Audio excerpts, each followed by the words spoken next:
Hi everyone, Chris here from Easy Tiger 2's Adventures, and this is the second of two videos reviewing my season on Stitch, which is Beneteau First 211.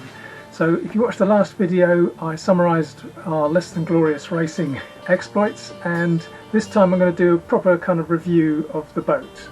Now, it would have been handy when I was looking for the boats to see more YouTubers do videos of their own boats, just so you could get a better idea about what they thought was good and bad about them. So that's what I'm going to do in this video.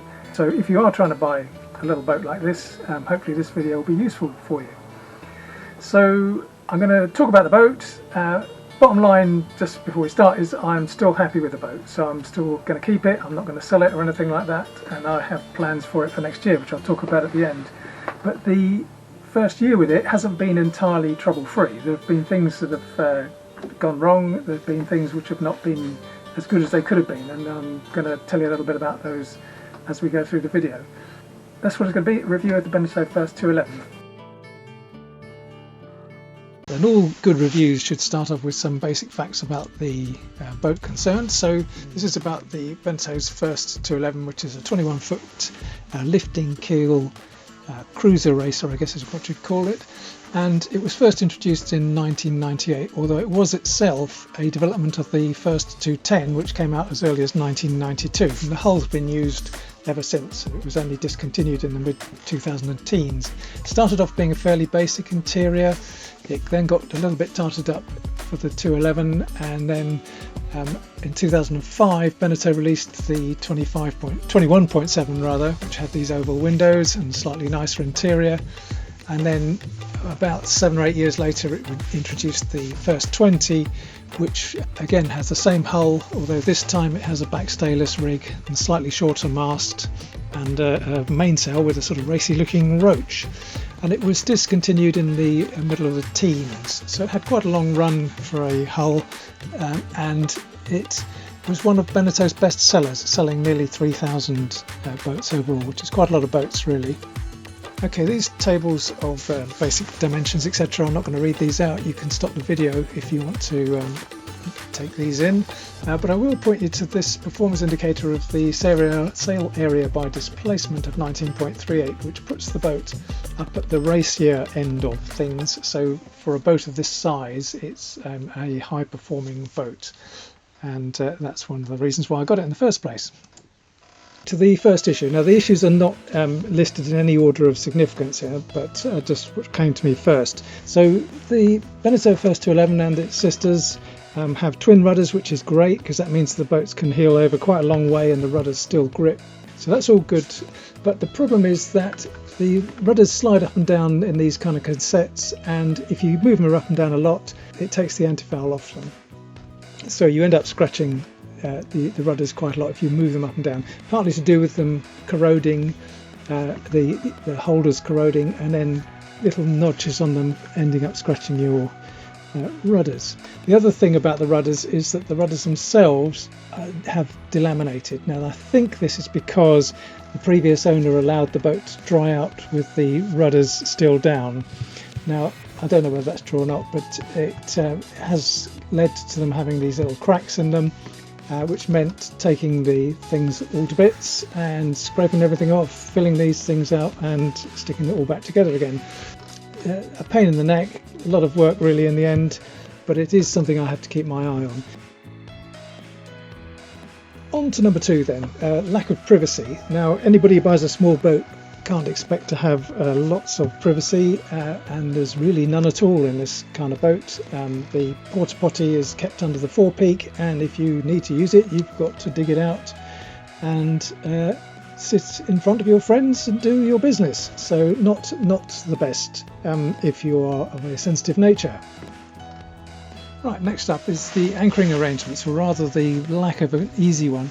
As you can see from this photograph here, the anchor sits in a locker and there's no bow roller as such. So what you have to do is stick the anchor over the side through the pulpit, and then after you've let out a suitable amount of chain and rope, hook it around the gap in the fairlead and then cleat it off. Now this works in the sense that the boat will stay at anchor and it won't go anywhere, but it's not easy, and the real downside of it is that when you try and wind the thing back in, you end up with trying to drag it over the side of the boat and scratching the top sides, so not brilliant.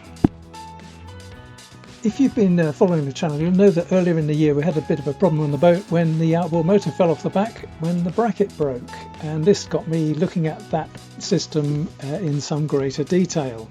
What's key here is to try and lower this outboard motor a couple of inches, because at the moment, difficult to see here, but at the moment the prop is only just in the water, and when we have a little minor bit of rough water, the prop comes out of the water. So the idea is going to be to try and move these two screws down, because this is what this rests on, bolts rather, move them down a couple of inches, see if we can get a couple of inches more of that in the water, and then all should be good. Obviously we've got to make sure we can still tip the motor up when we tip it up. The problem here, of course, is that if you lower the motor too far, then you can't tip it up, or if you can tip it up, you can't reach the controls. So it's a bit of a balance to be found between getting the prop in the water and still having control over it.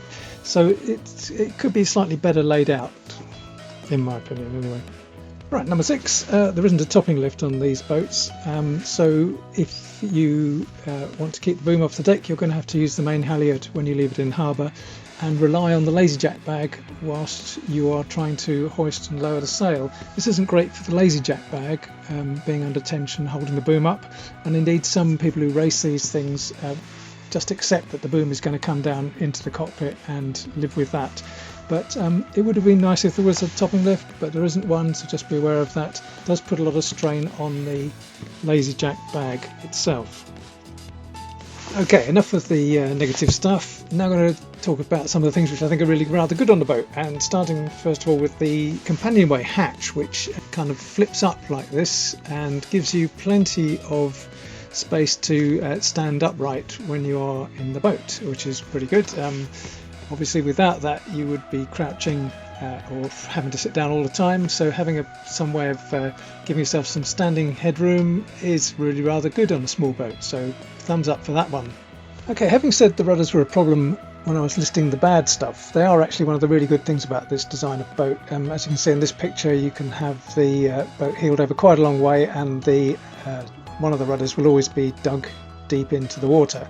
And I've sailed the boat in some fairly rough conditions on a number of occasions now, and whilst I haven't been out in complete hurricanes, I've never felt that the boat was unsafe or ever about to round up particularly. So it's quite confidence inspiring to have those two rudders, and they still feel light, you know, it's still like a dinghy to sail, and all in all very good thing, and as confidence inspiring I think is the thing here. It just makes you feel like it's not going to chuck you in the water anytime soon.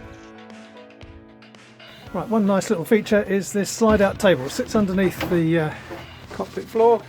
You pull it out all the way. I won't take it all the way out here now, but it's got legs underneath it, and you can have yourself a little table inside.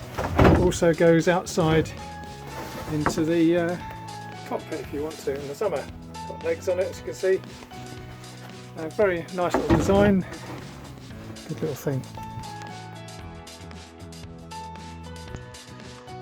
Okay, so the boat's trailable, and a lot of people do trail these boats around. Very useful, it's not too heavy. I don't personally have a trailer for mine as yet. I might get one in the future, but it does allow you to move between sailing grounds. I'm pretty sure you wouldn't want to be rigging it and de-rigging it in a day. It'd be a bit of a faff, but certainly does increase the possibilities for exploring new places and spaces. So what about the future? What's coming next? Well, first thing is going to be some new sails. You can see from the pictures here, these are sort of fairly tired sails that are on the boat at the moment, and they don't really hold a nice shape when you're sailing. Santa's been very kind to me this year and said I've been a good boy, so I shall be getting some new sails in the spring. The other main reason I got the boat was to do a little bit more exploring and cruising about. I usually have done this with friends. A little boat like this allows you to do it a bit more easily on your own. I mean, this image here, this is actually us leaving Christchurch when we brought the boat back, but I'd quite like to have a look at Christchurch Harbour in a little bit more detail. Spend a few nights just hanging off the hook somewhere, especially in nice weather like this. Could be very pleasant indeed. So should be doing a little bit more of that. Just to sum up then, so I think this is a really good boat. It's nice, it's safe, it's dead easy to sail on your own. It's better to sail with a couple of people with you. It's reasonably quick, confidence inspiring and very agile. It's a bit like a dinghy to sail it, and it's been really good fun. And if you're interested in sailing and you want the sailing performance, this is a very good option. And these boats tend to come in sort of prices between about 9,000 UK pounds up to around about 15, possibly a bit more for one of the first 20s, but reasonably cheap boat to buy and own. Now, having said that, it's not for you if you are interested in lots of luxury accommodation down below. If you're after a boat which is going to be used primarily for cruising and staying overnight somewhere on anchor, you probably want a boat with a little bit more interior volume than this, and perhaps a nicer lavatory arrangements. But for what it is, I think this is a great boat, good fun to own, not much maintenance required on it, and all round a good thing. Right, thank you very much for watching. Next time I will tell you about the sails I have bought for the boat. I haven't got them yet, so I don't know myself whether they're any good or not, but hopefully they will be, and all will be revealed. Cheerio!